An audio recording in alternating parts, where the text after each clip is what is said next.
잠깐 같이 기도드리겠습니다.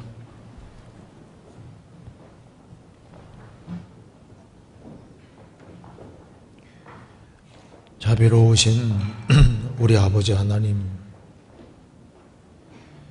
마땅히 형벌 받을 수밖에 없는 저희들을 불쌍히 여기시고 주 예수 그리스도의 보배로운 피로 우리의 죄의 소리를 해방해 주시고 다시는 심판을 받지 않게 해주신 이 크고 놀라운 은혜와 사랑을 인하여 감사를 드립니다. 많은 사람 중에서 저희들을 구원해 주신 것을 진심으로 감사합니다. 이 크신 은혜와 사랑을 저희들이 무엇으로 보답할 수 있겠습니까? 주님의 은혜를 잊지 않고 생을 살 수 있도록 도와주옵소서. 여기에 주님의 크신 은혜와 사랑을 입은 형제자매들이 한자리에 같이 모여 있습니다. 이 가운데 주 성령께서 우리 마음 가운데 들어 역사해 주시고 우리가 주 안에서 어떻게 행할 것을 알 수 있도록 도와주옵소서. 하나님의 말씀으로 우리 영혼을 환하게 비춰주시고 마음속에 여러 가지 의문들을 제해 주시고 우리 행보를 말씀 위에 굳게 세워 주옵소서. 오늘 이 말씀이 심령 깊이 새겨지도록 역사해 주시고 우리의 삶에 도움이 될 수 있도록 역사해 주옵소서. 교회가 계획한 모든 일에 앞서 행해 주시고 주의 역사와 능력을 더욱 나타내 주옵소서. 특별히 해외 선교하시는 선교사님들 가정가정마다 주님이 지켜주시고 주의 역사와 능력을 더욱 나타내 주옵소서. 또 전국적으로 주 안에서 신실한 일꾼들을 많이 일으켜 세워주시고 주의 복음이 더 활발하게 증거되도록 역사해 주옵소서. 오늘 모든 시종 함께해 주시고 도와주시기를 간절히 의지하오며 주 예수 그리스도 이름으로 기도하옵나이다. 아멘. 구약 성경 시편 75편 찾겠습니다. 구약 성경입니다. 75편입니다.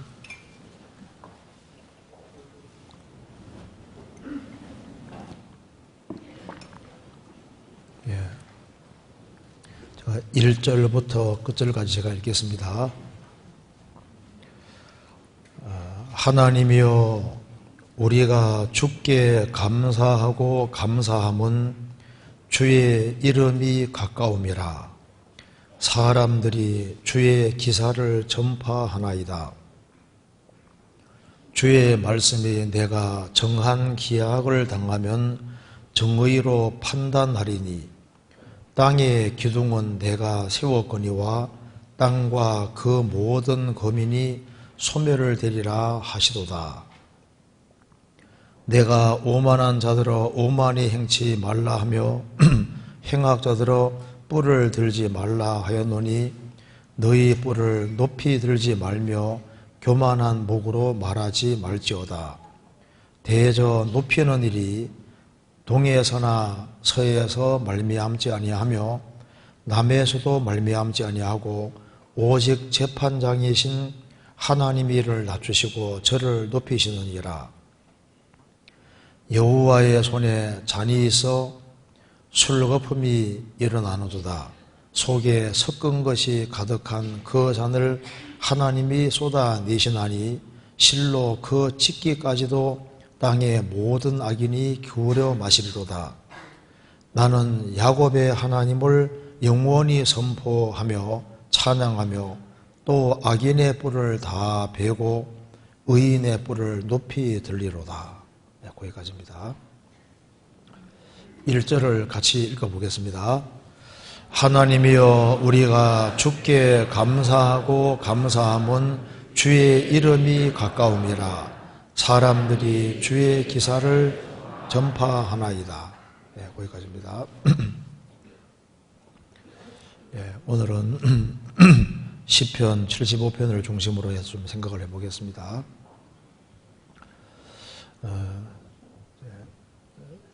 모든 성경은 하나님의 감동으로 기록이 되었습니다. 그리고 우리가 시편 75편을 읽어보면은 이 짧은 본문 안에 어떻게 이렇게 많은 내용을 집어넣을 수 있는지 정말 이건 기적 중의 기적입니다. 그래서 이 내용을 반복적으로 읽고 생각해 보면은 시편 75편은 성령의 감동으로 기록된 것이 확실하고 또 이 말씀 속에서 우리가 어떻게 살아야 될지를 정확히 볼 수가 있습니다. 여기 시편 75편 1절에 하나님이여 우리가 주께 감사하고 감사함은 주의 이름이 가까움이라 사람들이 주의 기사를 전파하나이다. 시편 기자가 말했습니다. 하나님의 우리가 주께 감사하고 감사함은 두 번 반복되고 있죠. 성경에서 두 번 반복되는 것은 지속적인 것을 가르치고 있는 겁니다. 그래서 이게 한 번 감사하는 것이 아니라 감사하고 감사한다. 그래서 이 시편 기자가 바른 신앙생활을 하고 있다는 증거가 바로 1절입니다. 사람이 어떤 사람인 줄 알려면 그 사람이 반복적으로 뭘 행하는지를 보면 알 수 있는 겁니다. 반복적인 건 상습적인 겁니다. 그리고 범죄 중에도 한 번 범죄하고 끝나는 사람이 있는가 하면 상습범이잖아요. 상습범. 그러니까 상습범은 가중처벌이 되고 문제가 심각해지는 겁니다. 가룟 유다는 성경 요한복음 12장에 말씀하기를 가룟 유다에 대해서 말하기를 그는 돈꾀를 맞고 돈을 훔쳐 가밀어라 그렇게 되어 있는데 헬라어 원문에도 습관적으로 훔쳐갔다. 보통 영어 성경에서 유스를 써서 있잖아요. 습관적으로. 그러니까 습관적으로 뭘 하는지 보면은 그 사람을 알 수가 있는 겁니다. 우리가 이제 일상생활 속에서 반복적으로, 습관적으로 도대체 무엇을 행하고 살아갈 것인가. 그걸 보면은 그 사람을 알 수가 있는 겁니다. 시편 기자가 우리가 주께 감사하고 감사한다고 했습니다. 왜냐하면은 주의 이름이 가까움이라. 주님이 가까이 계시는 거예요. 가까이 계시기 때문에 그분은 체험할 수 있고 경험할 수 있는 하나님인 겁니다.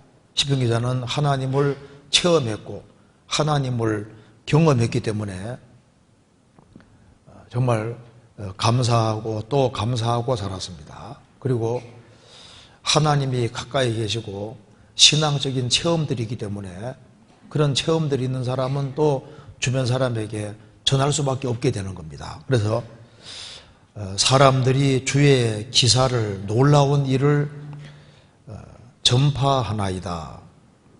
사람은 뭘 주로 말하고 싶어 하냐면 자기가 가장 관심 있는 것을 말하고 싶어 하는 겁니다. 구원을 경험하지 아니한 사람은 구원에 대해서 얘기를 하는 걸 안 좋아할 거 아니에요. 뭔가 이제 관심 있는 걸 자꾸 얘기하게 되고 뭔가 체험한 게 있으면 자꾸 얘기하려고 하는 경향이 있습니다. 그래서 사람들이 주의 놀라운 기사를, 놀라운 일들을 전파하나이다. 그래서 오늘 여기 우리가 반복적으로 행할 것들 이 제목으로 좀 생각을 해보도록 하겠습니다. 내가 반복적으로 도대체 뭘 하고 있을까? 그리고 하나님 보시기에 합당한 것을 반복적으로 행할 수 있다면 그 사람은 큰 축복이 아닐 수 없습니다. 반복적인 것은 그건 실제적인 거예요. 단회적인 것은 아닐 수 있지만은 반복적으로 행하는 것은 그 사람이 어떤 사람인지를 정확히 보여주는 것이 되는 겁니다. 시편 기자는 이제 뒤를 좀 배워보면은 왜 하나님께 정말 감사하고 감사하는지를 설명을 하고 있습니다. 그래서 한번 이걸 같이 한번 생각을 해보겠습니다.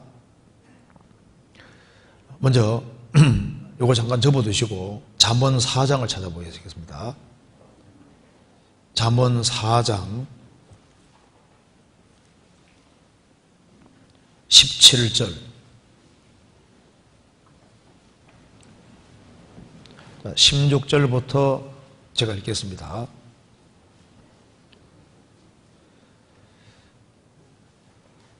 그들은 악을 행하지 못하면 자지 못하며 사람을 넘어뜨리지 못하면 잠이 오지 아니하며 불의의 떡을 먹으며 강포의 술을 마십니다. 악인에 대해서 얘기를 하면서 그들은 악을 행하지 못하면 잠을 자지 못한다고 했습니다. 사람을 넘어뜨리지 못하면 잠이 오지 아니한다.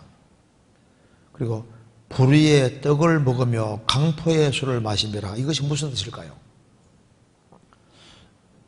떡을 불의의 떡이라고 하지 않습니까? 불의의 떡을 먹는다는 말이 무슨 말입니까? 사람이 떡으로만 살 것이 아니요 하나님의 입으로 나오는 모든 말씀으로 살 것이니라 하였느니라. 그 떡이라는 것은 밥을 말하는 겁니다. 매일 먹는 걸 말하는 거예요. 매일. 이제 여기서 불의의 떡을 먹는다는 것은 날마다 반복듯이 뭘 행하냐 하면은 불의, 나쁜 짓을 행한다 그 말입니다. 그러니까 밥을 세 끼 먹는 것처럼 반복듯이 악을 행하는 사람들이 있다는 거예요. 그리고 강포의 술을 마십니다. 보통 술은 자주 밥보다 자주 먹지는 않잖아요. 술 중독인 사람은 막 반복듯이 술 먹겠지만은 보통 사람들은 이제 술은 먹더라도 좀 가끔 여기 이제 말한 대로 불의를 나쁜 짓 하는 것은 반복듯이 매일매일 다반사로 행하고 그리고 이제 또 이제 술을 마시는 것처럼 강포를 행한다. 포악한 짓을 한다는 겁니다. 그래서 이제 떡 먹듯이 반복듯이 불의를 행하고 술을 마시듯이 그 강포를 행하고 아주 포악한 짓을 하고 나쁜 짓을 하는 사람들이 있다 그 말입니다. 그러니까 이런 건 상습입니다. 상습.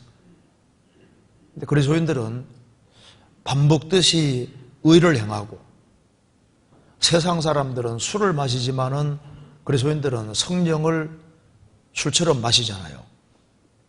그래서 술 취하지 말라. 이는 방탕한 것이니 오직 성령의 충만을 받으라. 그래서 술을 마시듯이 그리스도인들은 아주 특별히 선한 일, 좋은 일, 바른 일을 하려고 하는 사람들인 겁니다. 그래서 습관적으로 반복적으로 뭘 행하느냐 이런 것에 대해서 우리가 깊이 생각해 볼 필요가 있습니다. 이 성경에 보면은 하나님의 명령 속에도 두 번으로 반복돼 나오는 것들이 꽤 있습니다. 한번 찾아봅시다. 여기 에스겔 33장입니다. 에스겔 33장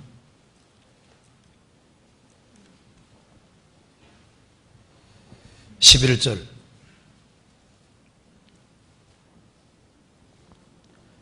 에스겔 33장 11절. 주 여호와의 말씀에 나의 삶을 두고 맹세하노니 나는 악인의 죽는 것을 기뻐하지 아니하고 악인이 그 길에서 돌이켜 떠나서 사는 것을 기뻐하노라. 이스라엘 족속아 돌이키고 돌이키라. 너희 악한 길에서 떠나라. 어찌하여 죽고자 하느냐 하셨다 하라. 하나님은 비록 악을 행하고 악을 많이 행하는 사람이라 할지라도 멸망하는 것을 기뻐하지 않습니다. 그래서 말씀하시기를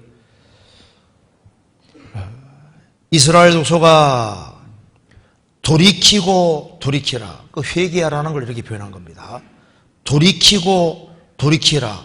어찌하여 죽고자 하느냐. 돌이키고 돌이키라. 정말 회개하라 그 말입니다. 예레미야 29장에서는 너희가 전심으로 나를 찾고 찾으면 나를 만나리라. 참으로 돌이키고 돌이키는 사람은 주님을 만나게 되는 겁니다. 참으로 찾고 찾는 사람들이 구원을 받습니다. 15절에서 6장에 보면은 아브라함에게 말씀하시기를 내가 너를 복주고 복주며 복을 주며 복을 주고 복을 주며 두 번 반복하는 것은 진짜 복주겠다 그 말이잖아요.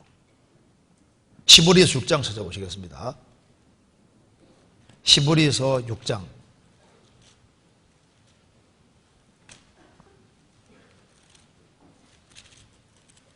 6장 14절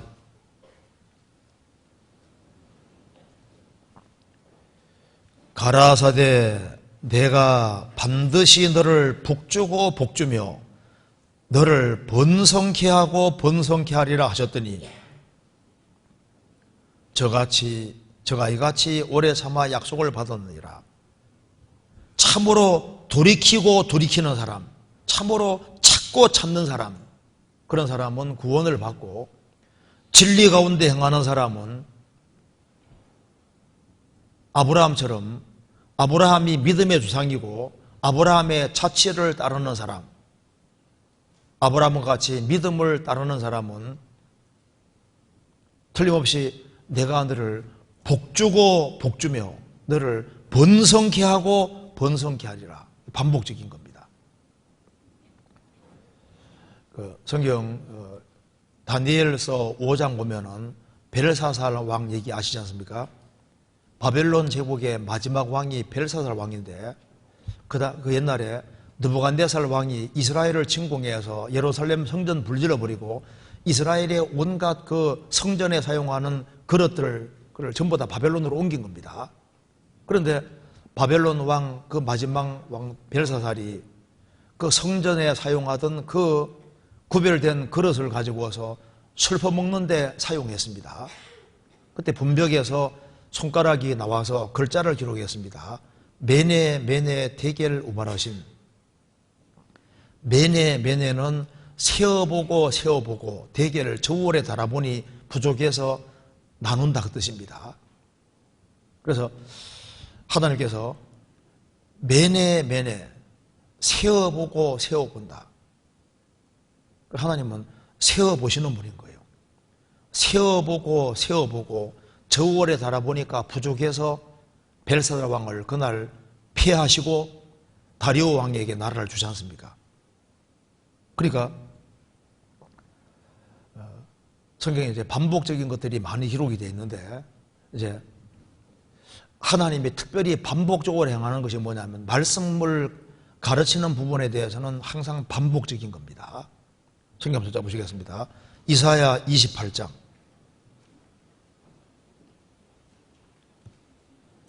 이사야 28장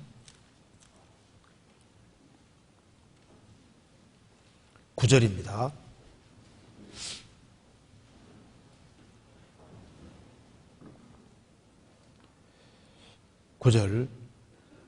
그들이 이르기를 그가 뉘게 지식을 가르치며 뉘게 도를 전하여 깨닫게 하려는가 젖떨어져 품을 떠난 자들에게 하려는가 대저 경계에 경계를 더하며 경계에 경계를 더하며 교훈에 교훈을 더하며 교훈에 교훈을 더하되 여기서도 조금 저기서도 조금 하는구나 하는도다. 이스라엘이 타락할 때 하신 말씀입니다. 그 이스라엘 백성들이 이렇게 말한다는 겁니다. 그들이 이스라엘 백성들이 말하기를 그가 하나님의 선지자가 말입니다. 하나님의 선지자가 누구에게 지식을 가르치며 누구에게 도를 전하여 깨닫게 하려는가? 젖떨어져 품을 떠난 자들에게 하려는가? 그 유치한 어린애들에게 하려는 것인가?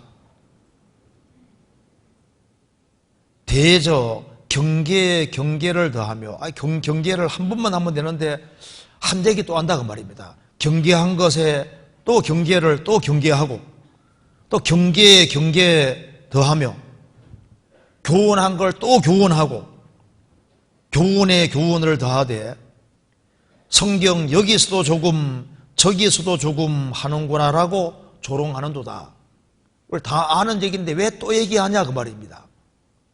7천년을 안 하니까 주님 계속 반복적으로 말씀하는 거예요. 이스라엘이 우상숭배를 하니까 선지자가 또 우상숭배하는 것만 망하는 길이라 또 얘기하고 또 똑같이 또 얘기하고 경계하고 교훈하고 또 교훈하고 교훈하되 성경 여기서도 조금 저기서도 조금 한다고 불평하는 거예요. 듣기 싫다 그 말입니다. 자식들이 부모님 하는 레파토리가 거의 비슷하죠. 야 제발 공부해라, 또 공부해라 하는 얘기 계속 공부해라, 야, 일찍 자라 빨리 일나라, 뭐 기본적으로 비슷하잖아요. 그런데 왜 그걸 자꾸 얘기하냐면 안 들으니까 그잖아요. 안 들으니까. 근데 하나님 이렇게 말씀했습니다. 13절 여호와께서 그들에게 말씀하시되 경계에 경계를 더하며 경계에 경계를 더하며 교훈에 교훈을 더하며 교훈에 교훈을 더하고 여기에서도 조금 저기에서도 조금 하사. 하나님은 계속 하시겠다는 겁니다. 하시는데 안 받아들이면 어떻게 되느냐? 안 받아들이면은 그들로 가다가 뒤로 넘어져 부러지며 걸리며 잡히게 하시리라. 선지자들이 반복적으로 중요한 것을 얘기할 때 그걸 들으면 자기에게 축복인데 끝까지 안 들으면은 그거에 자기가 걸려 넘어지게 되는 거다 그 말입니다. 성경 읽어보시면은 교훈이 반복적인 교훈이라는 걸 알 수 있습니다. 서신서도 읽어보면 거의 반복적으로 중복되어서 더 강화시키고 강조하는 식으로 되어 있습니다. 반복적으로 가르친 대표적인 사람이 누군지 아시죠? 사도 요한. 사도 요한은 설교했다 그러면 뭐 했는지 아시죠? 서로 사랑하라. 내가 너희를 사랑한 같이 서로 사랑하라. 그 얘기했습니다. 하도 그 얘기 듣다 보니까 이제 한 사람이 얘기했습니다. 아이고 사도 요한에게 말했습니다. 이제 이번에는 좀 새로운 설교해 주시죠 하니까 알았다고. 오늘 내가 새로운 설교를 하는데 서로 사랑하라고. 새로운 설교를 하는데.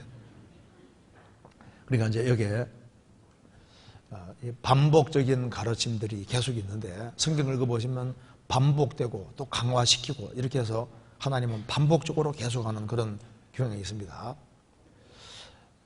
그런데 이제 사람 편에서 이제 생을 살아가면서 반복적으로 행해야 될 것이 있는 겁니다. 반복적으로. 그 몇 가지 한번 찾아봅시다. 시편 40편 보시겠습니다.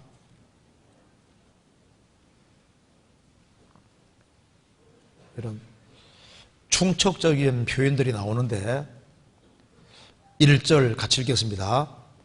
내가 여호와를 기다리고 기다렸더니 귀를 기울이사 나의 부르짖음을 들으셨도다. 내가 여호와를 기다리고 기다렸더니 귀를 기울이사 나의 부르짖음을 들으셨도다. 기다리되 계속적으로 기다리는 걸 가리키는 겁니다. 기다리고 또 기다리고 끈질기게 기다리는 사람, 그 사람은 결국은 축복을 받도록 되어 있는 거예요. 제가 83년도 그 구원받을 그 당시에 어떤 분이 저보다 이제 먼저 교회를 나온 것 같은데요. 구원을 받지 못하는 거예요. 그런데 청년회 모임할 때 안 빠지고 계속 나옵니다. 구원받고 싶어서. 근데 말씀을 들어도 구원이 안 되는 거예요. 그래도 막 꾸준히 나와서 같이 어울리고 같이 말씀 듣고 구원을 안 받았지만 그렇게 하더라고요. 나중에 결국은 구원받더라고. 주님이 구원받게 해주셨고 나중에 지금 목사님이 되게 있지 않습니까? 전도 잘하잖아요. 그러니까 그때 아이고 나 같은 사람은 구원 안 돼 하고 떠나서 못할 뻔했습니까?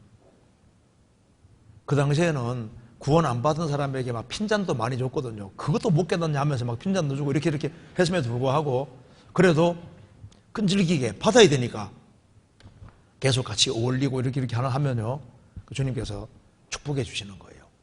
정말 찾으니까. 생을 살아가면서 우리 시대에 부족한 것 중에 대표적인 것이 기다리는 것이 너무 부족합니다. 인내심이 너무 없어요. 그래서 하나님의 축복을 경험하려면 끈질기게 기다려야 됩니다. 그래야만 하나님의 축복을 실제로 경험하고 알 수 있습니다. 전도 집회할 때도 첫날 참석했으면 일주일 동안 순서로 잘 들으면 잘 기다리면 뒤에 축복이 준비됐는데 그거 기다리질 못하잖아요. 일상생활에서도 기다리는 건 아주 중요합니다. 자녀가 말썽을 부린다. 계속 기도하면서 오래 참고 기다리면요, 주님이 결국은 바꿔주는 경우를 얼마나 많이 봐요. 그 인내심이 참 필요한 겁니다. 성경을 읽어가는 것도 참 이게 인내심이 필요한 거예요. 말씀 읽고 기도하고 그다음에 교제하고 하는 모든 것 속에 다 이 인내라는 게 들어가 있는데, 하나님은 정말 기다리는 사람, 그런 사람은 보시고 귀를 기울여 들으시고 부르짖음을 들으시는 거예요. 또 한 군데 보시겠습니다. 시편 22편 4절.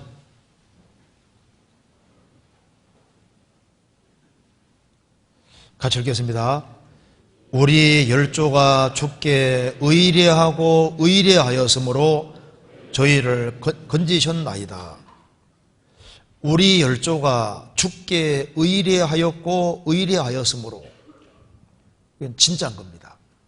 구원받을 때도 주님께 의지했고 구원받고 난 이후에도 주님께 계속 기대는 겁니다. 우리가 의뢰하고 의뢰하였으므로 저희를 건지셨나이다. 하나님은 자기에게 기대는 사람을 아시는 겁니다. 한때는 주님께 기대다가 그 다음에 자기 수단 방법대로 하는 것이 아닙니다. 너는 범사에 그를 인정하라. 그리하면 내 길을 지도하시리라. 그래서 주님께 구원받을 때 기대했으면 구원받고 난 다음에도 계속적으로 기대고, 우리는 피조 물러서 하나님께 의지하고 기대는 것을 반드시 배워야 됩니다. 의뢰하고 의뢰하였으므로 저희를 건지셨나이다. 역사가 그걸 증명하고 있습니다. 끊임없이 하나님을 기다리는 사람은 응답이라는 것이 있고, 하나님께 의뢰하고 의뢰하는 사람은 하나님의 역사하심을 경험하게 되는 겁니다. 시편 29편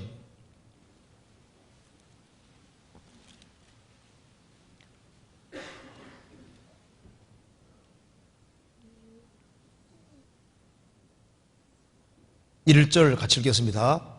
너희 권능 있는 자들아, 영광과 능력을 여호와께 돌리고 돌릴지어다. 너희 권능 있는 자들아, 영광과 능력을 여호와께 돌리고 돌릴지어다. 먹든지 마시든지 무엇을 하든지 다 하나님의 영광을 위해 하라는 말씀대로 주님께 영광을 계속 돌립니다. 끊임없이 주님께만 영광을 돌리는 이제 그런 사람은 그게 합당한 신앙의 자세라고 할 수 있는 겁니다. 그리고 여기 특별히 시편 75편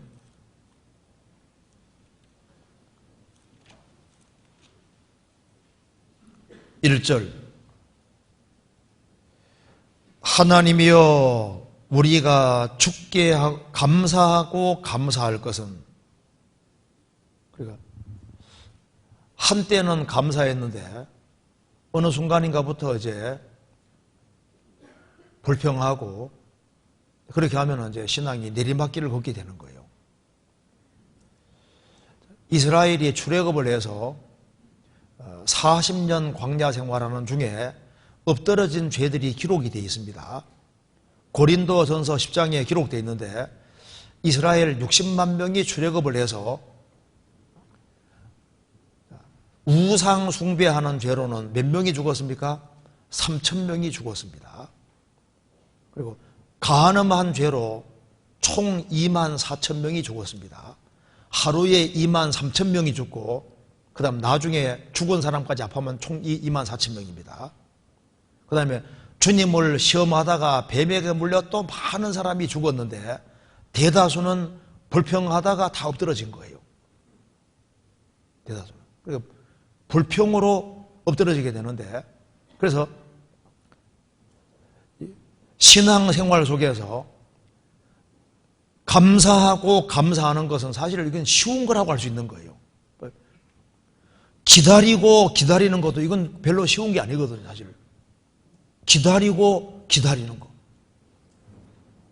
의뢰하고 의뢰하는 거. 영광을 돌리고 돌리는 거. 이제 이런 거보다 사실 쉬운 것 중에 쉬운 것이 감사하는 것은 얼마나 쉬운 거냐 그 말입니다. 감사하고 감사할 수 있는 이것이 바탕 속에 반복적으로 돼야 될 아주 중대한 것이 바로 감사하고 감사한 거예요. 그런데 우리 시대에 정말 감사가 너무 부족하지 않습니까? 그 마음에 불평들이 자꾸 많이 생긴다는 것은 신앙이 문제가 있다는 증거가 되는 겁니다. 불신자들은 불평한다는 건 이해될 수 있잖아요. 그런데 참 성도가, 주의 구원을 경험한 성도가 불평하는 것은 그거는 전혀 합당하지 않습니다. 에집트에서 430년 만에 출애굽한 이스라엘 백성들은 정말 감사해야 되잖아요. 애굽에서 건진받은 그 구원을 감사하고, 잠시 후에 가나안 땅 축복이 있으니까 감사하고, 그리고 광야를 통과할 때 하나님이 특별한 목적과 계획이 있어서 광야를 통과하게 하는데, 광야를 통과하게 할 때 정말 감사한 마음으로 그걸 받아야 되는데 거기서 불평하고 하다가 다 엎드러진 거지 않습니까? 우리가 우리를 구원해 주신 것에 대해서 감사할 수 있고 우리에게 영원한 천국 주신 것에 대해서도 감사하는데, 신앙생활 속에서 여러 가지 부딪히는 문제들에 대해서 그걸 기본적으로 감사한 마음으로 안 받아들이면은 마귀에게 시험을 받고 신앙적으로 많은 문제가 되고 그 사람이 넘어지는 길이 되는 거예요. 그러니까 구원을 받은 사람 중에 무슨 간음하다가 넘어진 사람, 그런 사람이 많겠습니까? 불평하다가 넘어진 사람이 많겠습니까? 불평불만하다가 넘어진 사람이 얼마나 많아요. 그래서 여기에 감사하고 감사함은 이건 지속적인 거예요. 지속적으로. 어떤 경우에도 감사하고 그래서 성경에서 뭐라 했습니까? 범사에 감사하라. 마을 중에 어떤 마을은 절대 마귀가 틈을 못하는 거예요. 무슨 마을입니까? 감사 마을. 감사 마을은 마귀가 뚫고 들어갈 수가 없는 거예요. 이래도 감사, 저래도 감사, 어떤 경우에도 감사하니까 시험거리가 없는 거예요. 이런 자식 주신 하나님께 감사, 이런 남편 주신 하나님께 감사, 이런 아내 주신 하나님께 감사, 그죠? 이런 환경 주신 하나님께 감사, 내게 저 원수 같은 사람 있는 것도 감사. 여호와께서 온갖 것을 그 시험에 적당하게 지으셨나니 악한 자도 악한 날에 적당하게 하셨느니라. 내 주변에 다 적당한 사람들이 있는 거죠. 적당한 사람들이. 그래서 일단 환경적인 것을 다 감사함으로 딱 받아들이고, 그렇게 해야만 이제 바른 시각을 가지고 바르게 신앙생활을 할 수 있는 겁니다. 그리고 또 한 가지 우리가 여기에 생각해야 될 것이 있습니다. 여기에 예레미야 4장 보시겠습니다. 정말 이런 마음을 가지고 산다면 얼마나 좋겠습니까? 예레미야 4장 19절에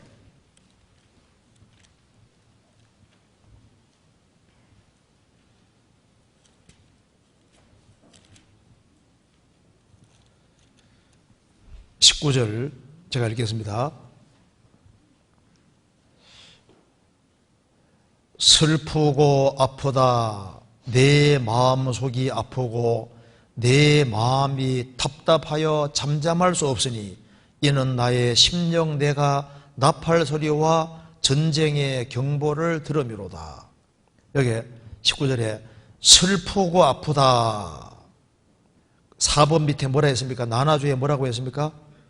내 창자여 내 창자여. 히브리어에는 내 창자여 내 창자여. 애가 끓는다, 창자가 끓는다 그 말입니다. 내 창자여 내 창자여, 내 마음속이 아프고 내 마음이 답답하여 잠잠할 수 없으니 이는 나의 심령 내가 나팔 소리와 전쟁의 경보를 들으미로다. 지금 바벨론이 이스라엘을 쳐들어오려고 딱 준비하고 있는데 이제 바벨론 쳐들어오면 이스라엘 완전히 망하는 거예요. 이스라엘은 지금 풍정등화 앞에 있는데 이스라엘 백성들이 모르고 있는데 예레미야는 그걸 미리 보고 있는 겁니다.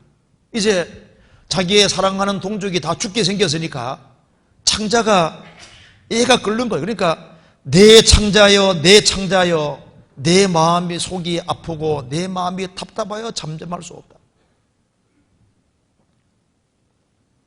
지금 불신자들은 바로 지옥 바로 문 앞에 있는 거죠. 지옥 문 앞에 오늘 또 많은 사람들이 지옥으로 떨어지고 있는데 마음 편안하게 살고 내만 구원받으면 됐지 이렇게 살 수가 있냐 그 말입니다. 그러니까 이순신 장군 쓴 글에 보면은 참 근심 숫자 하나밖에 생각나는 게 없다. 나라가 망하게 생겼으니까 근심이 가득한 거예요. 바울 사도도 마음에 끊임없는 고통과 근심이 있다고 했습니다. 왜?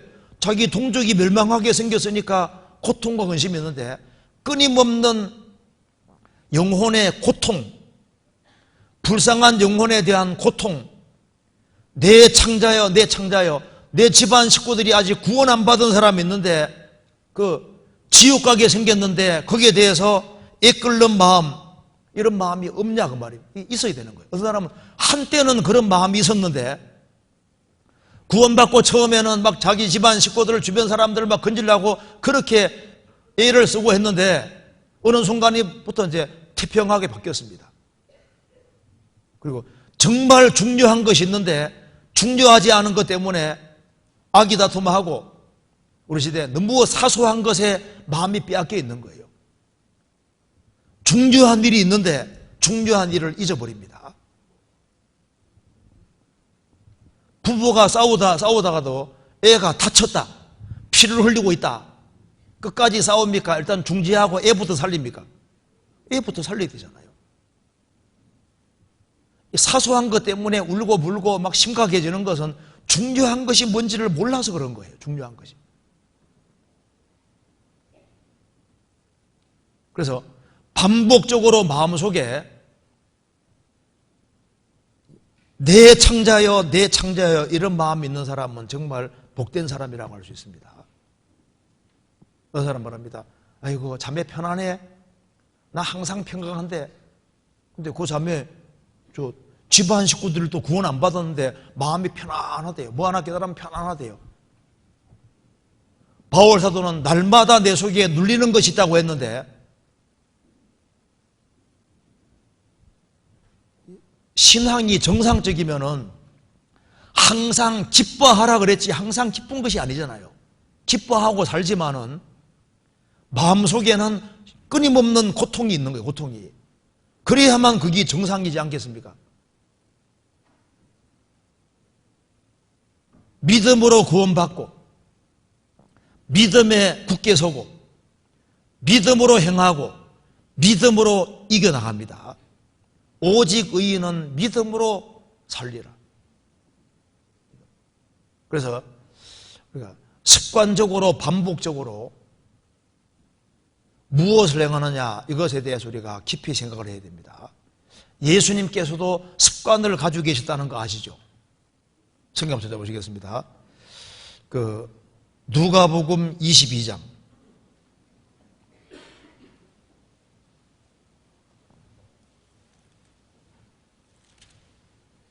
22장 39절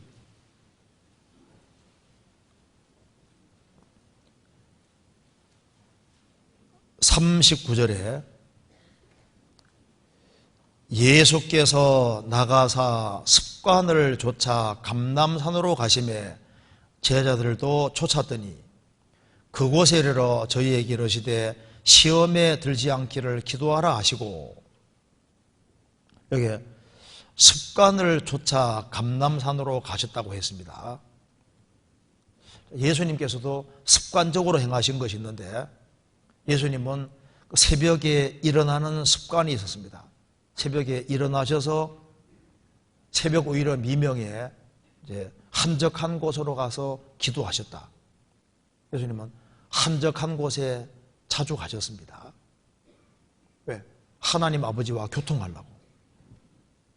예수님은 바쁘셨지만은 한적한 곳을 찾는 습관이 있었습니다.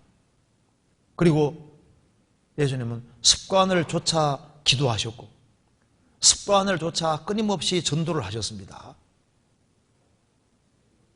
예수님은 전도하러 오셨기 때문에 여기저기에서 끊임없이 전도하러 다니셨습니다. 그러니까 습관은 제2의 전성인데 습관적으로 하는 걸 보면 그 사람을 알 수 있는 거예요. 습관적으로 기도하고, 습관적으로 말씀을 읽고, 습관적으로 규칙적으로 모임에 참여하고, 규칙적으로 모임에 참여하는 게 참 중요한 겁니다. 그리고 기회 있을 때마다 전도하려고 하고 이런 것이 습관이 되면 얼마나 좋겠습니까? 그런데 그 중에서도 가장 근본적인 것이 감사하고 감사함은, 그러니까 행복과 불행 사이에 있는 것이 사실 감사한 겁니다. 중간에 행복과 불행 사이 상황을 감사할 수 있으면 행복으로 바뀔 수 있잖아요. 그런데 왜 감사를 못하냐 하면은 마음이 높은 거예요. 마음을 낮추는 사람이 감사할 수 있는 겁니다. 위를 자꾸 쳐다보면은 감사가 안 되게 돼 있거든요. 근데 아래를 보면은 얼마든지 감사할 수 있습니다. 저게 먹을 것과 입을 것인 족한 줄로 알라 그랬는데, 우리가 먹을 것이 있고 입을 것이 있잖아요. 있으면은 구원받은 것으로서 만족을 하고 족한 줄 알아야 되는데 욕심이 너무 많아요. 욕심이 너무 많으니까 감사할 줄 모르는 겁니다. 어떤 분, 아이고 우리 남편 골치덩어리라고. 근데 조금 생각해 보시면요, 그래도 월급은 가져오잖아요. 또 월급은 안 가져와도 울타리는 대주잖아요. 마음 낮춰보시면요, 없는 것보다 있는 게 얼마나 좋은데, 이제 마음을 자꾸 낮춰가지고 생각을 해봐요. 생각해 보시면요. 그리고 아내에 대해서도 생각해봐요. 그 아내가 없는 걸 가만히 생각하면 앞이 깜깜합니다. 잘 생각해봐요. 그러니까 마음을 낮춰보시라고요. 자녀에 대해서도 너무 실망하면 안 됩니다. 주님 기도하고 낭망하지 말아야 되고, 주님이 조금만 간섭해 주시면 얼마든지 바꿔줄 수도 있는 거예요. 항상 기도하고 낭망치 말아라고 말씀하시잖아요. 그리고 왜 성경에서 이게 감사할 수 있냐 하면은 하나님이 가까이 계시기 때문에 그런 거예요. 시편 기자는 정말 감사할 줄 아는 사람인데 뒤에 배우면은 이러니까 정말 감사해야 된다는 걸 알 수 있습니다. 성경 찾아봅시다. 시편 75편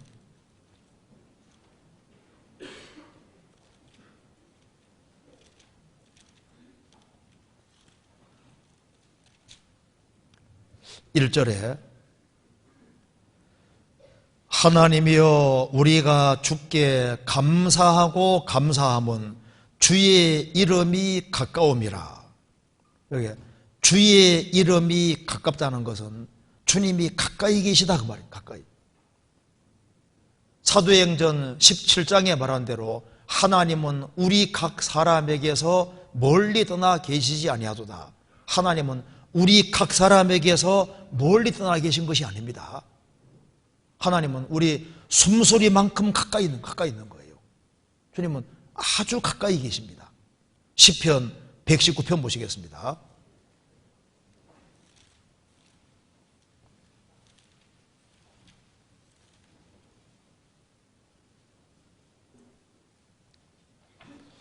151절, 119편 151절 같이 읽어보겠습니다. 119편 151절. 여호와여 주께서 가까이 계시오니 주의 모든 계명은 진리니이다. 여호와여 주께서 가까이 계시오니, 주님은 아주 가까이 있습니다. 그렇기 때문에 실제로 도움을 줄 수 있는 분이고,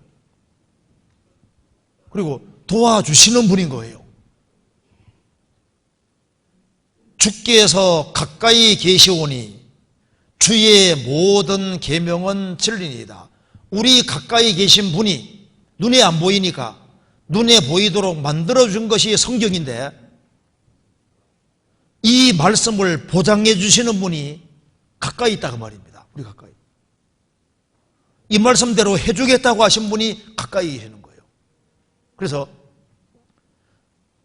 주님은 정말 구하는 사람을, 구하고 찾는 사람에게 능력을 베푸시는 분입니다. 가까이 계시니까. 우리가 구원을 받았다는 것이 뭘 말하는 겁니까? 주님이 가까이 계셨고 내게 역사했다는 증거잖아요. 내가 구원받았다는 것이 주님 가까이 계시다는 확실한 증거입니다. 그렇죠? 그러면 나를 구원해 줄 때만 가까이 계셨냐? 아니다 그 말입니다. 항상 가까이 계시는 거예요. 주의 이름이 가까움이라. 죽음도 가까이 있습니다. 죽음도 우리에게 먼 것이 아닙니다. 우리는 언제든지 죽을 수 있는 인생인 거예요. 죽음 딱 건너가면 주님 만나야 되는 겁니다. 너는 내일 일을 자랑하지 말라. 하루 동안에 무슨 일이 날는지 내가 알 수 없음이니라. 죽음도 가까이 있고 만불의 마지막이 가까웠으니 만불의 마지막도 정말 가깝잖아요. 마귀도 우리 가까이 있습니다. 마귀가 멀리 있는 줄 아는데 아니에요.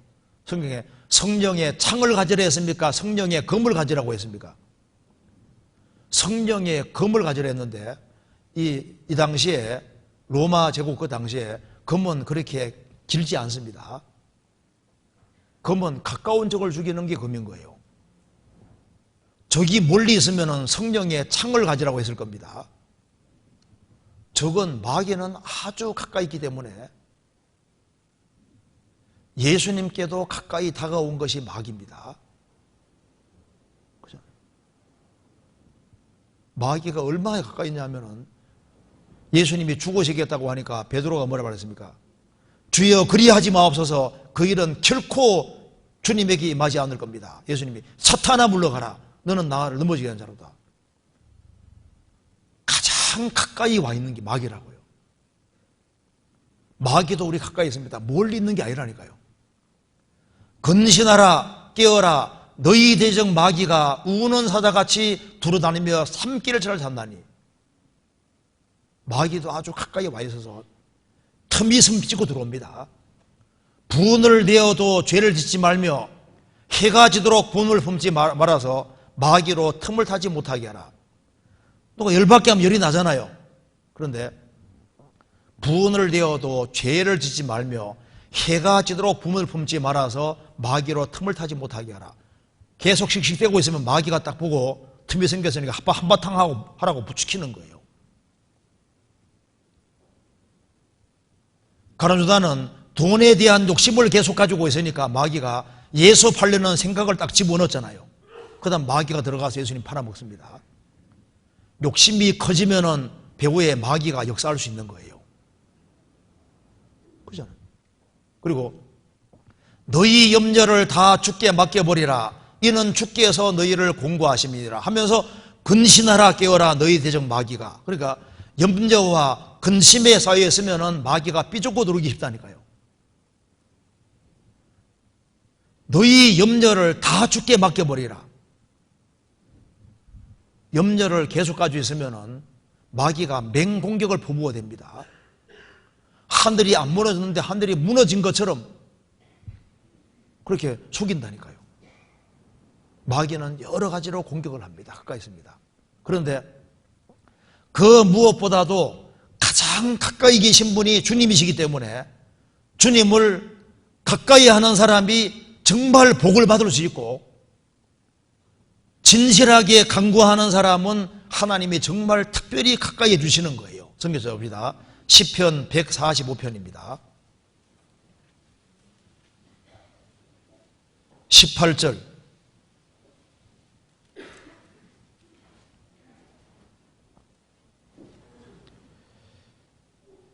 (145편) 18절.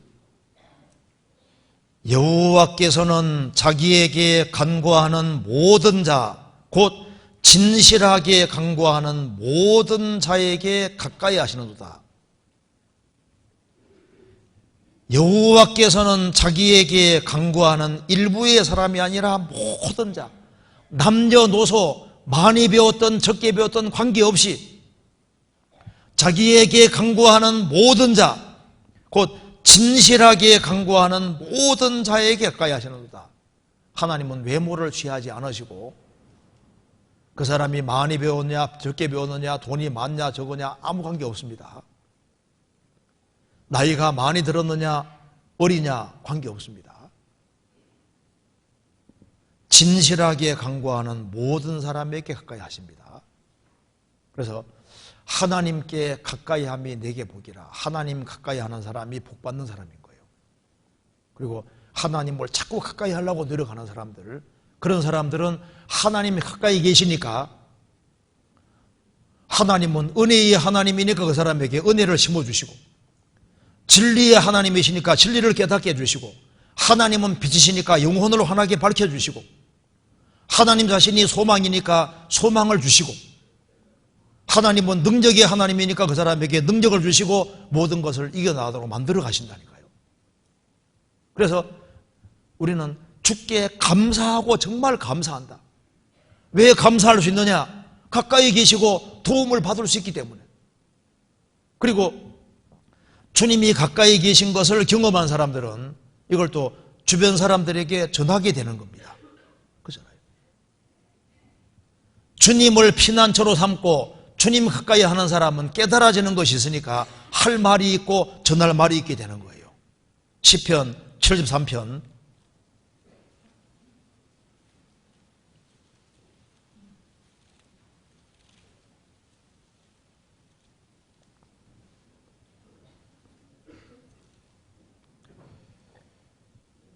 28절 같이 읽겠습니다. 하나님께 가까이 함이 내게 복이라. 내가 주 여호와를 나의 피난처로 삼아 주의 모든 행사를 전파하리이다. 하나님께 가까이 함이 내게 복이라. 가까이 하는 그 사람에게 복이 되고, 내가 주 여호와를 나의 피난처로 삼아 주의 모든 행사를 전파하리이다. 시편 75편 1절에 보시겠습니다. 하나님이 우리가 주께 감사하고 감사함은 주의 이름이 가까움이라. 사람들이 주의 기사를 전파하나이다. 그래서 우리 가까이 계신 하나님이 우리에게 말씀을 드려주신 겁니다. 그래서 사람이 떡으로만 살 것이 아니요 하나님의 입으로 나오는 현재형으로 되어 있습니다. 하나님은 항상 영원한 현재인 거예요. 성령이 교회들에게 하시는 말씀을 들어주어다. 하나님 말씀은 항상 현재로 말씀하는 겁니다. 일부의 말씀이 아니라 모든 말씀으로 살 것이니라. 모든 말씀으로. 그러면서 여기에 이제 왜 주님께 감사하고 감사할 수 있냐 하면은, 이제 이 시편 기자가 이제 그 뒤에 쭉 기록하기를 하나님이 얼마나 무서운 분인지를 아는 거예요. 이 우주에서 제일 높은 분인데 하나님을 거스리는 사람은 영원한 심판을 받는 것을 아는데, 자기는 파멸에서 건짐받은 걸 정말 깨달았기 때문에 그것 때문에 감사하는 거예요. 여기에 왜 시편 기자가 감사하는지 보면은 알 수 있습니다. 심판을 면했기 때문에 감사하는 겁니다. 한번 보실까요? 2절에 주의 말씀이 내가 정한 기약을 당하면 정의로 판단하리니 땅의 기둥은 내가 세웠거니와 땅과 그 모든 거민이 소멸을 되리라 하시도다. 주의 말씀을 들은 겁니다. 정한 기약을 당하면 하나님이 정의로 판단하시는데 땅의 기둥은 내가 세웠거니와 하나님이 이 우주와 지구를 만드신 분인데 땅과 지구상에 사는 모든 거민이 소멸을 되리로다. 불에 의해서 심판을 받게 된다는 걸 들었다는 겁니다. 그런데 심판을 받을 세상에서 구원을 받았으니 얼마나 감사하냐 그 말입니다. 그러니까 여기에 감사하고 감사하는 가장 주된 이유는 심판을 모면했기 때문에 감사하는 거예요. 그리고 특별히 정한 기약을 당하면이라고 했지 않습니까? 출애굽기 15장 읽어보시면은 이스라엘이 에집트 내려가서 4대 만에 돌아오리라. 정한 기약이 되니까 4대가 되니까 정확히 출애굽이 이루어졌습니다. 이스라엘이 바벨론 포로 잡혀갈 때 70년 만에 돌아올 것이다. 70년 딱 정한 기약이 되니까 정확히 돌아오잖아요. 때가 차면은 예수님 보내주신다고 말씀하셨는데 때가 차니까 예수님이 오셨습니다. 갈라디아 서장이 말한 대로 때가 참에 그리스도께서 세상에 오신 거예요. 그리고 때가 차니까 성령을 보내주셨고 예수님은 오셔서 기약대로 죽으시고 부활하셨고 오순절의 성령이 기약대로 온 겁니다. 그리고 예수님이 기약대로 다시 재림하십니다. 디모데전서 5장에 기약이 되면은 이러면 예수님이 다시 오신다고 했습니다. 이스라엘이 그리스도를 배척함으로 유랑민족이 됐는데 기약이 되니까 다시 이스라엘 민족이 이스라엘 땅에 정확히 돌아왔잖아요. 하나님은 반드시 약속대로 말씀하신 대로 행하시는 분이기 때문에 정한 기약을 당하면 정의로 판단할 것이다. 정한 기약이 되면 하나님의 정의가 실행되기 때문에 노아 시대 때 방주가 완성이 되고 코로 숨쉬는 동물들 한 쌍씩 들어가고 노아이들 식구가 들어가고 방주문이 딱 닫히니까 정확히 홍수 심판이 왔잖아요. 에녹은 구약시대 때 그 노아 홍수의 선지자입니다. 그런 예수님의 재림까지 미리 본 사람인데 무드셀라 말 뜻이 뭡니까? 에녹의 아들이 무드셀라입니다. 그의 죽음이 심판과 구원을 가져온다 그런 뜻입니다. 무드셀라는 창 던지는 자, 창이 슉 날아가서 탁 꽂히는 것처럼요. 무드셀라가 죽으면은 심판과 구원이 결정된다는 걸 그런 뜻입니다. 그래서 무드셀라가 죽는 그해 정확히 홍수가 왔잖아요. 그것처럼 복음이 전 세계 전파되고 정한 기약이 되면은 정확히 하나님의 정의가 실행돼서 은혜의 시대 끝나면은 심판이 실제로 오게 되는 거예요. 예루살렘은 이방인의 때가 차기까지 이방인들의 별이라. 예루살렘은 이방인의 때가 차가니까 이스라엘 민족이 돌아와서 예루살렘을 밟고 가장 중요한 자리를 지휘하고는 이스라엘이 밟게 됐지 않습니까? 그러니까 하나님은 기약대로 모든 걸 행하시는 것이 맞다 그 말입니다.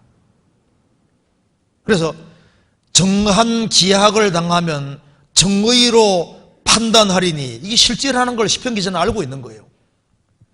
땅의 기둥은 내가 세웠거니와 땅과 그 모든 거민이 소멸되리라 하시도다. 아담 때부터 노아 때까지 인구가 얼마나 많은데 노아 식구들을 제외하고는 물속에서 파멸당할 때 얼마나 무서워요. 홍수가 나서 한국 남한 사람들이 다 물에 떠들어서 죽었다면 얼마나 무서운 겁니까?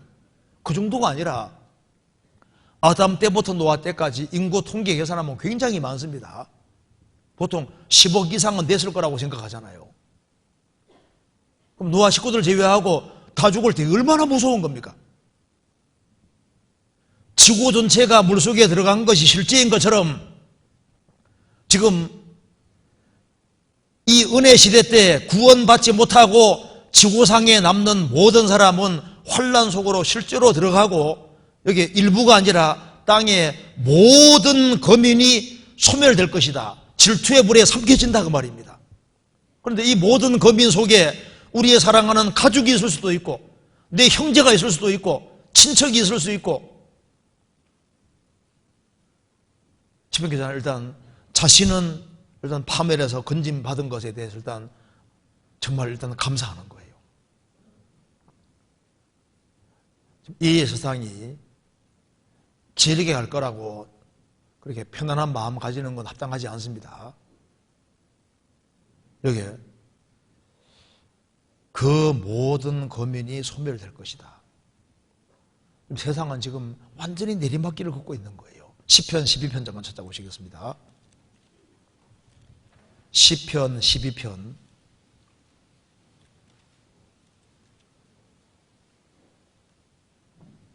8절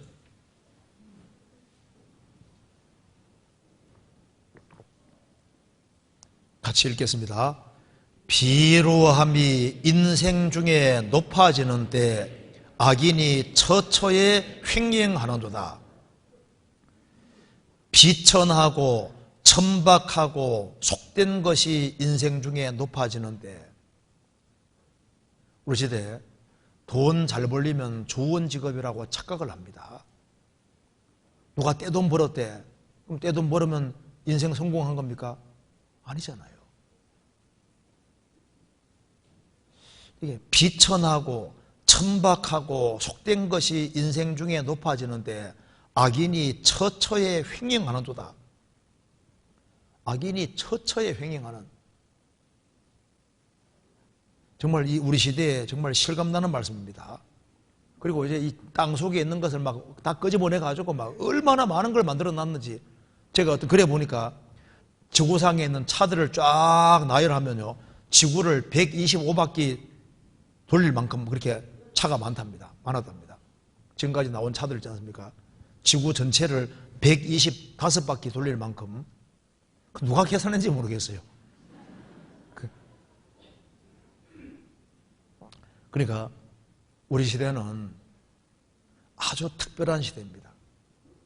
우리는 징조를 한꺼번에 다 보는 시대가 맞는데 여기 시편 75편에 땅의 모든 거멸은 소멸되리로다 이렇게 되어 있는데 소멸된다는 말이 영어로 이 디졸브로 되어 있더라고요. 그런데 여기 소멸되리로 하고 요 똑같은 말이 어디 쓰이고 있냐 하면은 스가랴 찾아보시겠습니다. 75편 3절 말씀하고 똑같이 쓰이는 말씀이 이겁니다. 시편 여기 스가랴 14장 보시겠습니다. 우리가 전도 집회 때 많이 사용하는 이 말씀 스가랴 14장 12절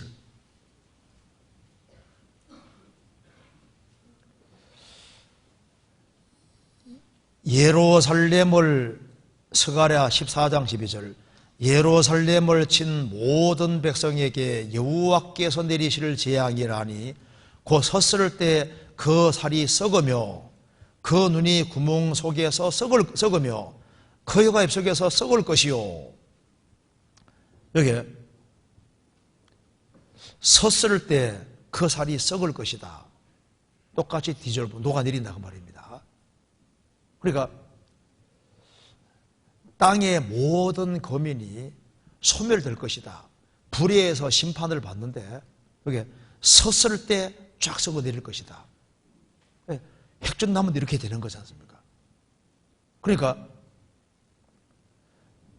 때가 되면은 하나님이 불로 심판 내린다는 말씀이 맞는데 시편 75편의 기자도 분명히 하나님이 하시는 말씀을 들었고 스가랴 선지자도 들었고 베드로 사도도 베드로서 3장에서 말씀하기를 노아 시대 때는 물에 의해서 멸망받았는데 앞으로는 불에 의해서 멸망받을 것이라고 정확히 얘기를 했습니다.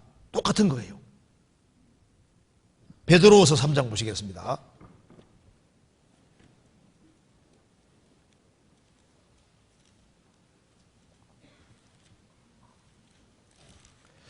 베드로후서 3장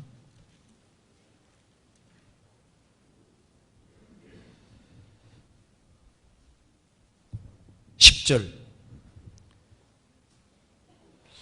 그러나 주의 날이 도적같이 오리니 그날에는 하늘이 큰 소리로 떠나가고 체질이 뜨거운 불에 풀어지고 땅과 그 중에 있는 모든 일이 드러나리로다. 체질이 뜨거운 불에 풀어진다고 했는데 땅과 그 중에 있는 모든 일이 드러나리로다. 타질이라, 3번에 타질이라고 되어 있죠. 태워질 것이다. 이 모든 것들이 드러나리로다. 타질이라. 똑같이 뒤집어 봅니다. 그러니까 이제 하나님의 심판을 본 거예요. 그걸 우리 알 수 있습니다. 자, 다시 봅시다. 10편 75편 다시 봅시다. 75편에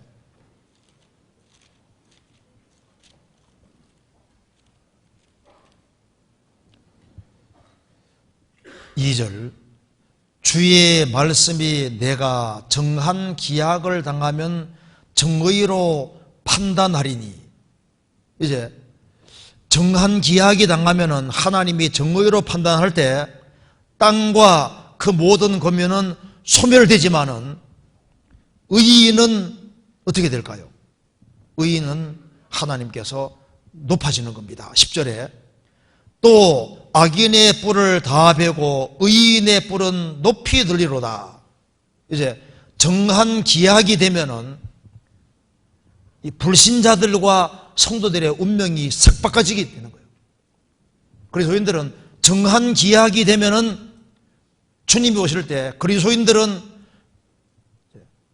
천국으로 끌어올려가서 기약이 되면은 공중에 잔치가 있게 되고 인생 역전이 벌어지게 되는 거예요. 인생이 딱 바꿔지는 겁니다. 그래서 지금 불신자하고 성도하고 그렇게 큰 차이가 나지 않는 것처럼 보이고 인생이 막 뒤바뀐 경우가 많은데 주님 오시는 그날 상황이 완전히 역전이 되는 겁니다. 그렇잖아요. 자, 그러면서 다시 봅시다. 75편 4절에 내가 오만한 자들어 오만히 행치 말라 하며 행악자들어 뿔을 들지 말라 하였노니 너희 뿔을 높이 들지 말며 교만한 목으로 말하지 말지어다. 지금 악인은 뿔을 들고 있습니다. 뿔은 힘을 상징하는 거예요. 지금 악인이 세력이 아주 크고 승승장구하는 것처럼 보이는데 너희들 그거 잠깐이다 그 말입니다. 이제 정한 기약이 되면은 인생 역전이 벌어지게 되는 것을 말하면서 여기에 이렇게 말했습니다. 이거 중요하니 같이 읽겠습니다. 6절 7절 같이 읽겠습니다. 대저 높이는 일이 동에서나 서에서 말미암지 아니하며 남에서도 말미암지 아니하고 오직 재판장이신 하나님이 이를 낮추시고 저를 높이시느니라. 여기 높이는 일은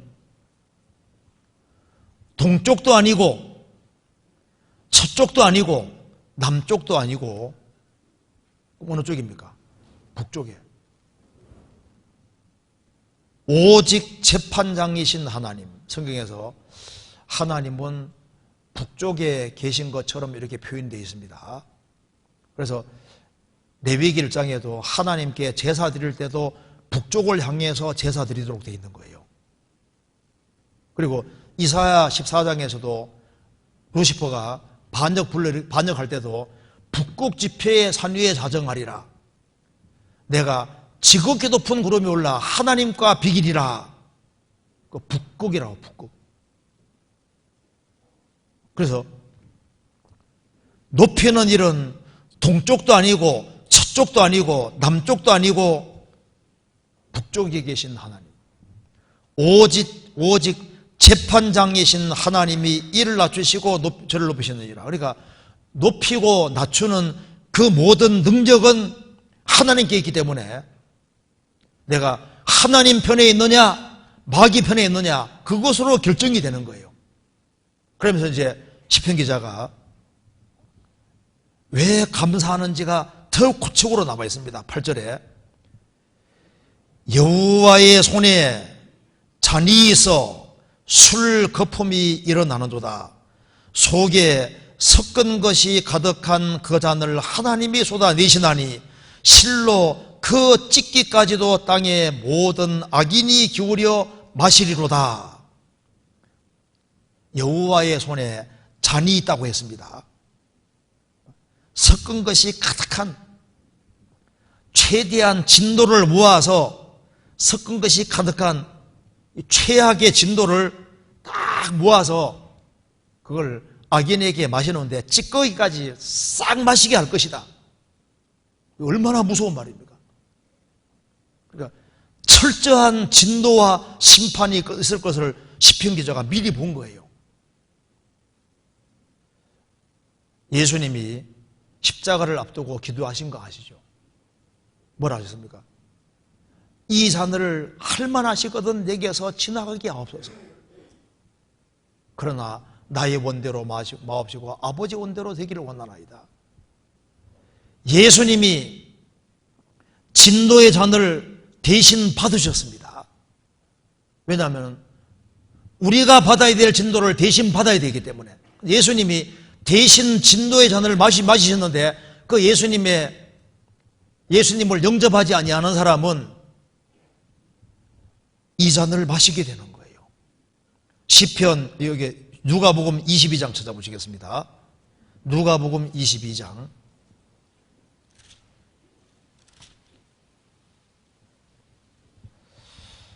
41절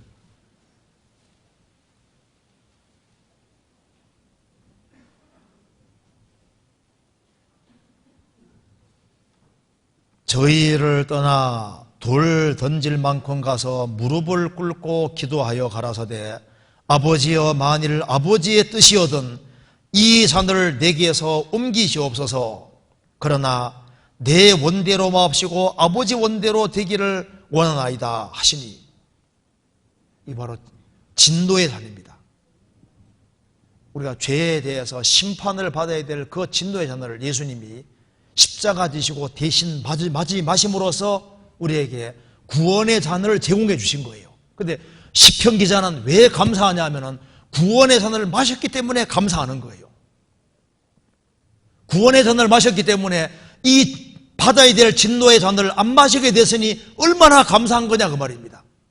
그런데 이 구원의 잔은 모든 사람에게 제공되어 있는데 왜 사람들이 이 구원의 잔을 안 마시냐 하면은 잘못된 잔을 마시고 있는 거예요.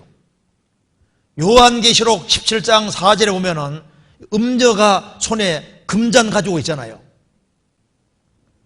타락된 종교, 잘못된 종교와 단체들에게서 뭔가 섞인 잘못된 잔을 마시고 있으니까 이 구원의 잔을 안 마시는 거예요.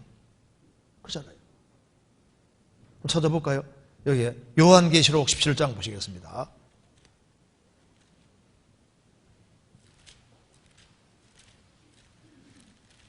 17장 4절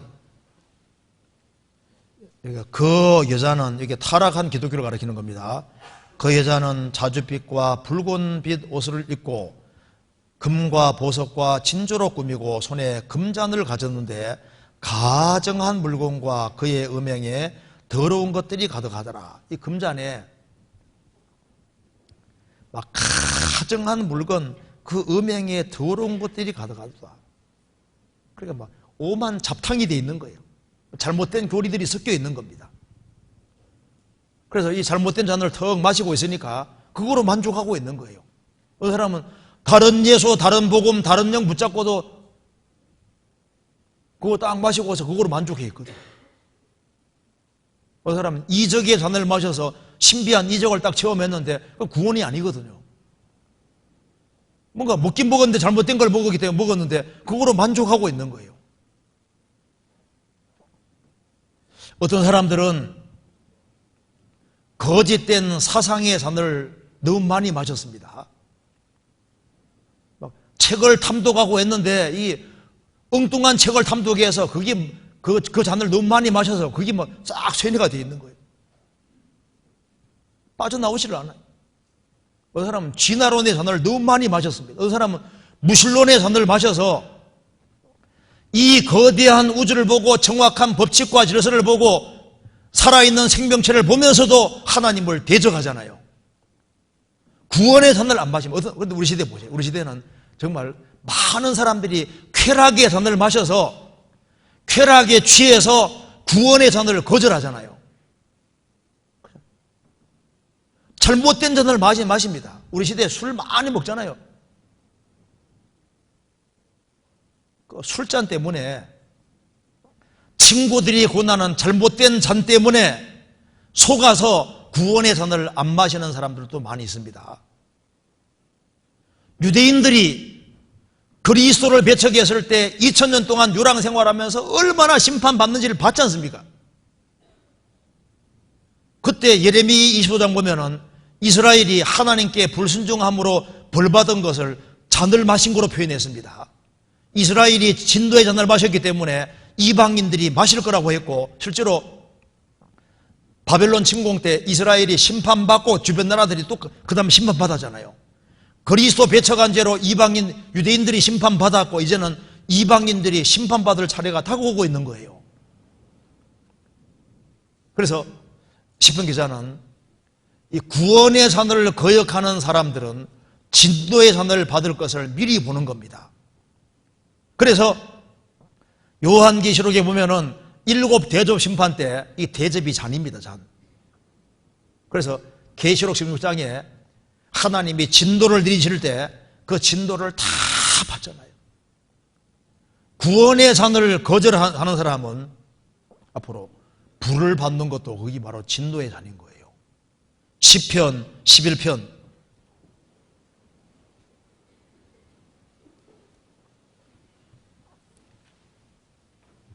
11편 6절입니다.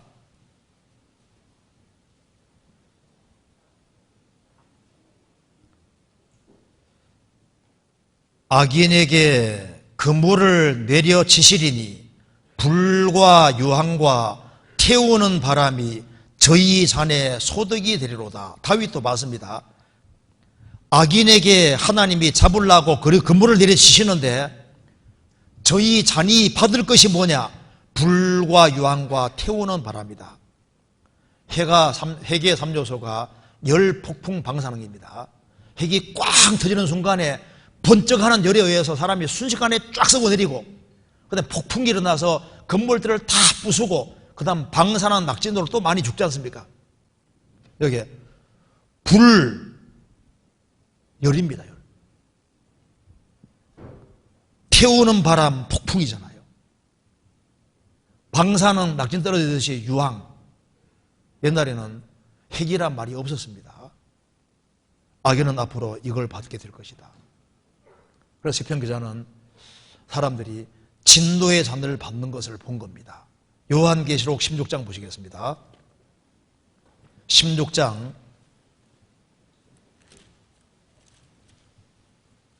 19절.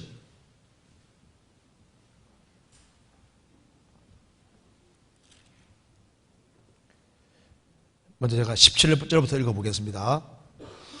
7째가 이게 마지막 심판입니다. 그 대접을 공기 가운데 쏟음에 큰 음성이 성전에서 보호자로부터 나와서 가로되 되었다니 번개와 음성들과 뇌성이 있고 또 큰 지진이 있어 어찌 큰지 사람이 땅에 있으므로 이같이 큰 지진이 없었더라. 큰 성이 세 갈래로 갈라지고 만국의 성들도 무너지니 큰 성 바벨론이 하나님 앞에 기어가신 바 되어 그의 맹렬한 진노의 포도잔을 받음에 각 섬도 없어지고 산악도 간데 없더라. 만국의 도시들이 다 무너지고 그 큰 도시들이 막 세 갈래로 쫙 갈라지고 맹렬한 진도의 포도잔을 받으며 각 섬도 산악도 간데 없더라. 가장 무서운 심판이 있는 겁니다.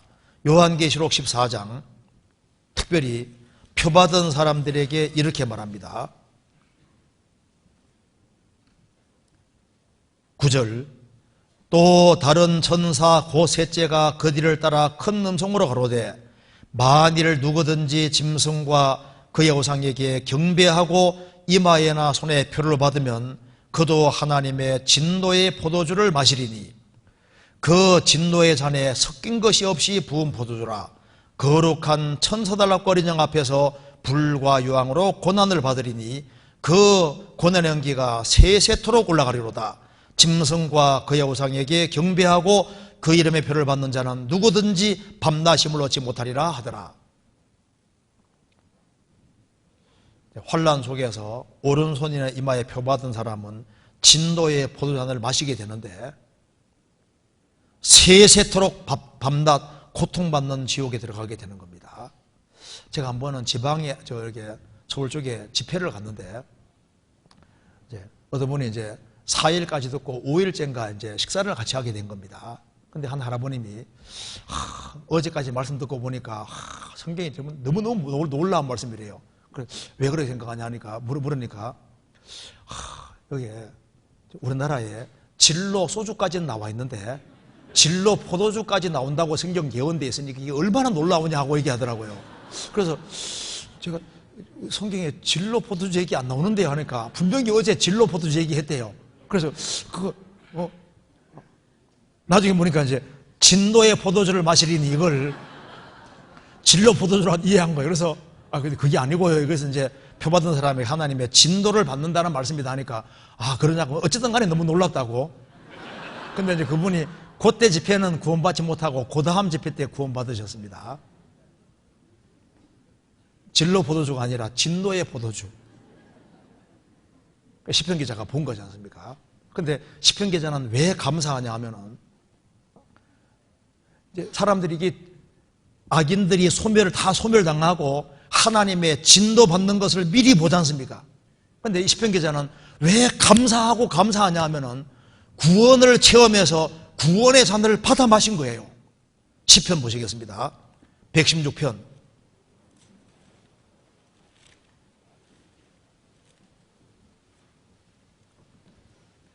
12절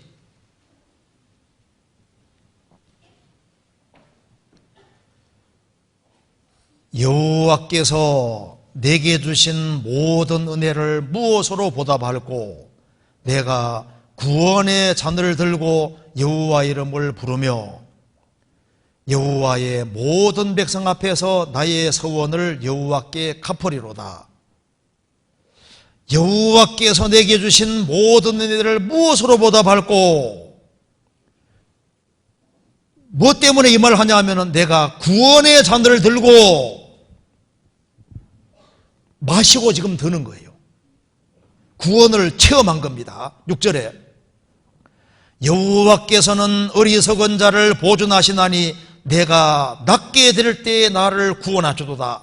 내 영혼아 내 평안함에 돌아갈지어다. 여호와께서 너를 후대하심이로다. 주께서 내 영혼을 사망해서 내 눈을 눈물에서 내 발을 넘어짐에서 건지셨나이다. 구원을 받아서 구원을 체험했으니까 구원의 잔을 마시고 들고 너무 감사하는 거예요. 우리가 왜 감사하냐면은 왜 감사하고 감사해야 될까요? 내게 진도가 영원히 지나갔기 때문에 그래서 우리는 정말 감사하고 또 감사할 수 있는 거예요. 또한 우리가 주님 몸 된 교회에 연결되어서 거기에서 시편 23편에 내 잔이 넘치나이다 그 말이잖아요. 주께서 원수의 목전에서 내게 상을 베푸시고 머리 기름으로 내 머리에 바르셨으니 내 잔이 넘치나이다. 우리 신앙생활 속에서도 주님이 우리 영혼에 필요한 걸 계속 공급해 주시잖아요. 그리고 구원을 받은 사람은 이제 이 세상에서 우리가 생을 사는 모든 것에 대해서 보상해 주시는 잔이 따로 있는 겁니다. 불신자들은 하나님의 진노의 잔을 받게 되지만은 그리스도인들은 바르게 산 것에 대해서 그걸 영원히 갚아주는 보상이 또 있는 거예요. 시편 16편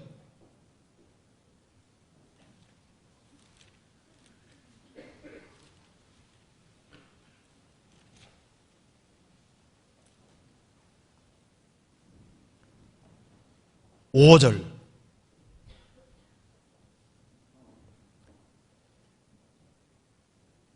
여호와는 나의 산업과 나의 잔의 소득이시니 나의 분깃을 지키시나이다. 내게 줄로 재어준 구역은 아름다운 곳에 있으며 나의 기업이 실로 아름답도다. 여호와는 나의 산업이고 나의 잔의 소득이시다. 나의 분깃을 지키시나이다. 우리가 신앙생활 잘한 모든 것에 대해서 하나님이 정확히 갚아주십니다. 우리가 아담 안에 태어나서 아담 안에 살고 아담 안에 수고한 건 다 없어지는 것이지만은 그리스도 안에 들어와서 그리스도 안에서 같이 봉사하고 희생하고 수고하고 성도에게 전화 걸어주고 신방하고 또 돌봐주고 관심을 가지고 하는 이 모든 것에 대해서 주님은 영원히 기억하시고 저 위에서 갚아주는 것, 그게 바로 보상의 잔인 거예요. 조지 투렛이라는 한 목사님이 텍사스 주의 어떤 부잣집에 초대되어서 갔습니다. 그 교회에 나오는 사람입니다. 그래서 이제 초청한 분이 말합니다. 제가 25년 전에 난 무일푼이었는데 동쪽의 가축을 딱 보이면서 이 다 내 겁니다. 저쪽 보이면서 이것도 내 겁니다. 남쪽도 보이면서 이것도 내 것이고 북쪽도 이것도 내 것입니다 하고 막 자기가 얼마나 막 떼부자가 된지 쫙 설명하는 거예요. 근데 조지 투렛 목사님 보니까 참 한심한 거예요. 그래서 위를 보이면서 위에는 얼만큼 쌓았습니까? 물으니까 위에는 별로 쌓은 것이 없거든요. 제가 그것까지 미처 생각 못했습니다. 동서남북으로는 생각했는데 위는 생각하지 않은 거예요. 우리가 주님 앞에 갈 때 지상에서 수고한 것들, 주 안에서 수고한 것은 틀림없이 남게 될 겁니다. 여기 시편 75편 다시 봅시다. 그래서 여기에 9절 나는 야곱의 하나님을 영원히 선포하며 찬양하며 악인의 뿔을 다 베고 의인의 뿔을 높이 들리로다. 이 시편 기자는 이제 높이는 분은 하나님이시고 이 야곱의 하나님이 재판장이고 구원자시기 때문에 주님 편에 서야 될 걸 아니까 악인 편에 서지 않고, 악인은 잘 나가지 않습니까? 그런데 악인 편에 서지 않고 의인 편에 서서 의인을 위해서 살아가는 거예요. 잠시 후에 주님이 오시면은 이 성경이 진실이었다는 걸 확실히 깨닫게 될 겁니다. 그래서 시편 75편 1절에 말한 대로 하나님이 우리가 주께 감사하고 감사합니다. 정말 이 파멸에서 건짐받게 됐고, 그리고 하나님의 크신 은혜와 사랑 속에 살고 있으니까 이게 얼마나 감사하냐 그 말입니다. 그리고 생활 속에도 주님이 가까이 계시고 주님의 도움을 경험하고 살 수 있게 하시니 얼마나 감사한 거냐 그 말입니다. 또 그리고 이제 주변 사람들에게 이 귀한 사실을 전파할 수 있는 그런 사람이 됐으니까 얼마나 감사한 거예요. 우리가 할 말이 있다는 것이 얼마나 감사한 겁니까? 주변 사람에게 전도할 수 있는 그런 사람이 됐다는 게 너무 감사한 거잖아요. 그래서 주의 기사를 전파하나이다. 그래서 이 구원을 참으로 경험한 사람은 범사에 감사하는 가운데, 그리고 우리는 이 구원의 잔을 경험한 사람이기 때문에 사람들이 이 진노의 잔을 받지 않도록 하기 위해 어떻게 됩니까? 빨리빨리 복음을 전해서 그들로 하여금 이 구원의 잔을 마시도록 도와줘야 되는 거예요. 그리고 우리에게 시간이 주어졌다는 것은 큰 축복입니다. 우리가 주님을 위해서 할 수 있는 시간이 있다는 게 얼마나 감사한 거예요. 십자가의 배주가 하던 강도는 우리 보고 얼마나 부러워하겠습니까? 자기는 십자가 위에서 구원받고 낙원에 갔는데 주님 위해 할 수 있는 기회가 없었잖아요. 우리에게는 그 강도에게 없는 시간이 있고 주님을 위해서 봉사할 수 있는 시간과 환경이 주어져 있는 거예요. 그래서 기회가 주어질 때 적극적으로 습관적으로 선을 행하고 영혼을 건지는 그 일이 가장 복되고 선한 일이라고 할 수 있는 겁니다. 같이 기도하시겠습니다. 은혜와 사랑이 풍성하신 하나님 아버지, 많은 사람 중에서 주의 구원을 경험하게 해주신 이 크고 놀라운 은혜와 사랑을 인하여 감사드립니다. 저희 마음속에 감사를 불러일으켜 주시고 범사에 감사하는 마음으로 생을 살 수 있도록 도와주시고 반복적으로 습관적으로 무엇을 행하며 살아야 할지를 깊이 생각하는 시간이 되도록 도와주옵소서. 머자나 주님 앞에서는 그날 칭찬과 영광과 존귀를 얻을 수 있도록 도와주시고 우리의 사랑하는 가족들, 친척들, 이웃들에게도 주의 놀라운 이 구원의 사실을 증거할 수 있도록 도와주옵소서. 주 예수 그리스도 이름으로 기도하옵나이다. 아멘. 찬송 같이 부르시겠습니다. 은혜 찬송 207장입니다.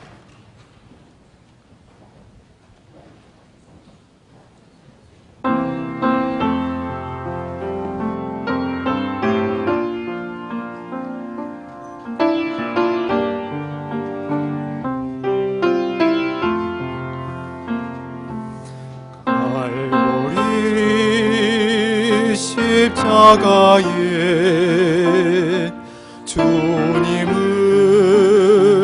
바라볼 때 하나님 크신 사랑 너무나 고마워라.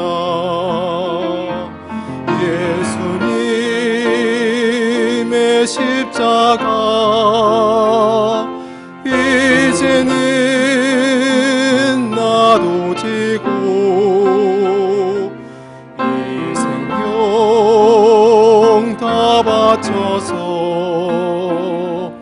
주님을 따르리라. 우리에게 믿음과 소망을 주시며 사랑으로 세상을 이기게 하셨네. 예수님의 십자가 이제는 나도 지고 이 생명 다 바쳐서 주님을 따르리라. 우리의 모든 간구 응답해 주시며 기도의 은혜로서 충만케 채우시네. 예수님의 십자가 이제는 나도 지고